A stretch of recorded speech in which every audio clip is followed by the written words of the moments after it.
इब्राहिम अलैहिस्सलाम ने लोगों के साथ ईदगाह जाने से इनकार किया और उज्र पेश किया कि वो बीमार है। वो लोग आपको छोड़कर चले गए। बाद में इब्राहिम अलैहिस्सलाम उन बुतों के पास गए, देखा कि उनके सामने खाना पड़ा है। चूंकि सब लोग खाना लाए थे, इसलिए ये खाना बहुत ज्यादा था, लेकिन उन झूठे माबूदों ने उसे खाना तो दरकिनार उसको छुआ तक न था। इब्राहिम अलैहिस्सलाम ने उन्हें मुखातिब करके कहा, ये इतना खाना तुम्हारे सामने पड़ा है, तुम इसको खाते क्यों नहीं? तुम्हें क्या हो गया कि बात तक नहीं करते? फिर पूरी कुव्वत से दाएं हाथ से कुल्हाड़ा मारकर उनके टुकड़े टुकड़े कर दिए, लेकिन बड़े बुत को छोड़ दिया ताकि सब उसी की तरफ रुजू करें। तमाम छोटे बुतों को तोड़कर कुल्हाड़ा उस बड़े बुत के कंधे पर रख दिया। मुशरिकीन मेले से लौटे तो देखा उनके सारे माबूद औंधे मुंह टूटे फूटे पड़े हैं। उनके तमाम माबूदों को तोड़ दिया गया था। वो हैरान रह गए कि ये कैसे हो गया, किसने किया। कहने लगे, ये काम किस जालिम का है, उसने हमारे माबूदों की तौहीन की है। उस वक्त जिन लोगों ने इब्राहिम अलैहिस्सलाम का वो कलाम सुना था, उन्हें उनका ख्याल आ गया। कहने लगे, वो नौजवान जिसका नाम इब्राहिम है, उसे हमने अपने बुतों की मुजम्मत करते सुना है। अल्लाह की कुदरत कि इब्राहिम अलैहिस्सलाम का जो मकसद था वो खुद ब खुद पूरा हो रहा था। कौम के लोग मशवरा कर रहे थे कि सबको जमा करो और उसे बुलाओ, फिर उसे सजा दो। चुनाचे तमाम अहले बातिल छोटे बड़े जमा हो गए। कार्रवाई शुरू हो गई। कहने लगे, ए इब्राहिम, हमारे माबूदों के साथ ये लग़्व हरकत तूने की है। इब्राहिम अलैहिस्सलाम ने जवाब दिया, ये काम तो इस बड़े बुत का है, मुझसे क्यों पूछते हो? तुम अपने माबूदों से क्यों नहीं पूछ लेते कि उनके टुकड़े किसने उड़ाए हैं? इब्राहिम अलैहिस्सलाम का जवाब सुनकर वो सब सोच में पड़ गए। फिर कहने लगे, हमने बड़ी गलती की, अपने माबूदों के पास किसी को हिफाजत के लिए नहीं छोड़ा। इस कदर वाज़ेह बात महसूस करके भी वो जालिम ईमान न लाए, बल्कि शैतान ने उनके दिलों में वसवसा डाला और उन्होंने गौर व फिक्र करके कहा, ए इब्राहिम, क्या तुम्हें इल्म नहीं, ये तो बेजुबान हैं, ये बोल नहीं सकते। अब इब्राहिम अलैहिस्सलाम ने फरमाया, तब फिर तुम अल्लाह के सिवा उस चीज की इबादत करते हो जो तुम्हें कुछ भी नफा न दे सके और न नुकसान पहुंचा सके। ताज्जुब है तुम पर और उन पर भी जिन्हें तुम अल्लाह के सिवा पुकारते हो। क्या तुम में बिल्कुल अक्ल नहीं?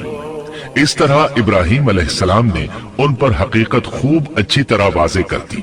उनसे फरमाया, तुम उनकी पूजा करते हो जिनको तुम खुद तराशते हो, यानी उनका हाल तो ये है कि तुमने उनको खुद अपने हाथों से तराशा और उनकी इबादत करने लगे, जबकि तुम्हें और तुम्हारी बनाई हुई चीजों को अल्लाह ही ने पैदा किया है। इब्राहिम अलैहिस्सलाम ने एक कुल्हाड़े की मदद से उन सब बुतों को तहस नहस कर दिया था। ये इस बात की वाज़ेह तरीन निशानी थी कि ये बिल्कुल बेबस हैं। लेकिन इस वाज़ेह निशानी के बावजूद वो अपने कुफ्र ही पर डटे रहे और लगे इब्राहिम अलैहिस्सलाम को धमकियां देने। कहने लगे, इसके लिए एक आतिशकदा बनाओ और इसे इस दहकती आग में डाल दो। फिर उन लोगों ने एक चटियल मैदान का इंतखाब किया जहां मिट्टी नाम की कोई चीज नहीं थी। उस मैदान को पत्थरों की बाढ़ के साथ घेर दिया गया। फिर सब लोगों को हुक्म दिया गया कि वो लकड़ियां जमा करके उस घेरी हुई जगह में रखें। चुनाचे सब लोग लकड़ियां जमा करके वहां लाने लगे। यहाँ तक कि औरतों और बच्चों ने भी इस काम में बढ़ चढ़ कर हिस्सा लिया। मैदान में इतनी लकड़ियां जमा हो गईं कि जमीन नजर नहीं आती थी। ये लकड़ियां जमीन पर एक ऊंची दीवार महसूस होती थीं। फिर इन लकड़ियों को आग लगाई गई। जब आग के शोले आसमान से बातें करने लगे तो उन्होंने इब्राहिम अलैहिस्सलाम को आग में डालने के लिए एक झूला तैयार किया। इसमें सैयदना इब्राहिम अलैहिस्सलाम को रखा गया। उस वक्त आपने ये दुआ पढ़ी, हस्बुनल्लाहु व निअमल वकील।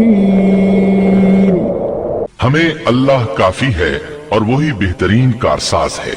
ये कलिमा हर मोहताज और मुसीबत ज़दा को पढ़ना चाहिए। बुखारी में है, रसूलुल्लाह सल्लल्लाहु अलैहि वसल्लम ने फरमाया, हस्बुनल्लाहु व निअमल वकील इब्राहिम अलैहिस्सलाम ने उस वक्त फरमाया था जब उन्हें आग में फेंका जाने लगा था। मतलब ये कि हम अल्लाह ही पर भरोसा करते हैं, उसके सिवा हमारा किसी पर भरोसा नहीं। बाज रिवायात में ये भी है कि जब इब्राहिम अलैहिस्सलाम को आग में डाला जाने लगा तो जिब्रील अलैहिस्सलाम आए और कहा, ए इब्राहिम, कोई हाजत है तो मैं हाजिर हूँ। इब्राहिम अलैहिस्सलाम ने फरमाया, अगर तुम अपनी मर्जी से आए हो तो मुझे तुम्हारी कोई जरूरत नहीं। एक दूसरी रिवायत में है कि बारिश के फरिश्ते ने हाजिर होकर कहा था, ए इब्राहिम, मुझे हुक्म दीजिए, मैं बारिश बरसाकर इस आग को बुझा दूं। लेकिन ऐसी तमाम रिवायात ज़ईफ हैं। यूं भी अल्लाह का हुक्म उनसे पहले काम करने वाला था। अल्लाह ताला सूरह अंबिया आयत 69 और 70 में फरमाते हैं, हमने कहा, ए आग, इब्राहिम पर ठंडी हो जा और सलामती वाली हो जा। गो उन्होंने इब्राहिम का बुरा चाहा, लेकिन हमने उन्हें ही नुकसान पाने वाला कर दिया। चुनाचे जब इब्राहिम अलैहिस्सलाम को आग में डाला गया तो वो ठंडी हो गई। छुरी अल्लाह के हुक्म के बगैर नहीं काट सकती, इसलिए कि ये भी अल्लाह की मखलूक हैं और उनकी कुदरत भी अल्लाह के पास है। वो चाहे तो उनको कुदरत अता कर दे, चाहे तो कुदरत वापस ले ले। आग को ठंडा होने का हुक्म हुआ, वो ठंडी हो गई। उसने न इब्राहिम अलैहिस्सलाम के कपड़े जलाए, न जिस्म के किसी हिस्से को कोई नुकसान पहुंचाया।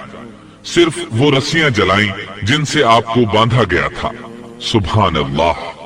लोग आग के गिर्द इस इंतजार में खड़े थे कि जो ही उन्हें आग में फेंका जाएगा वो जलकर राख हो जाएंगे।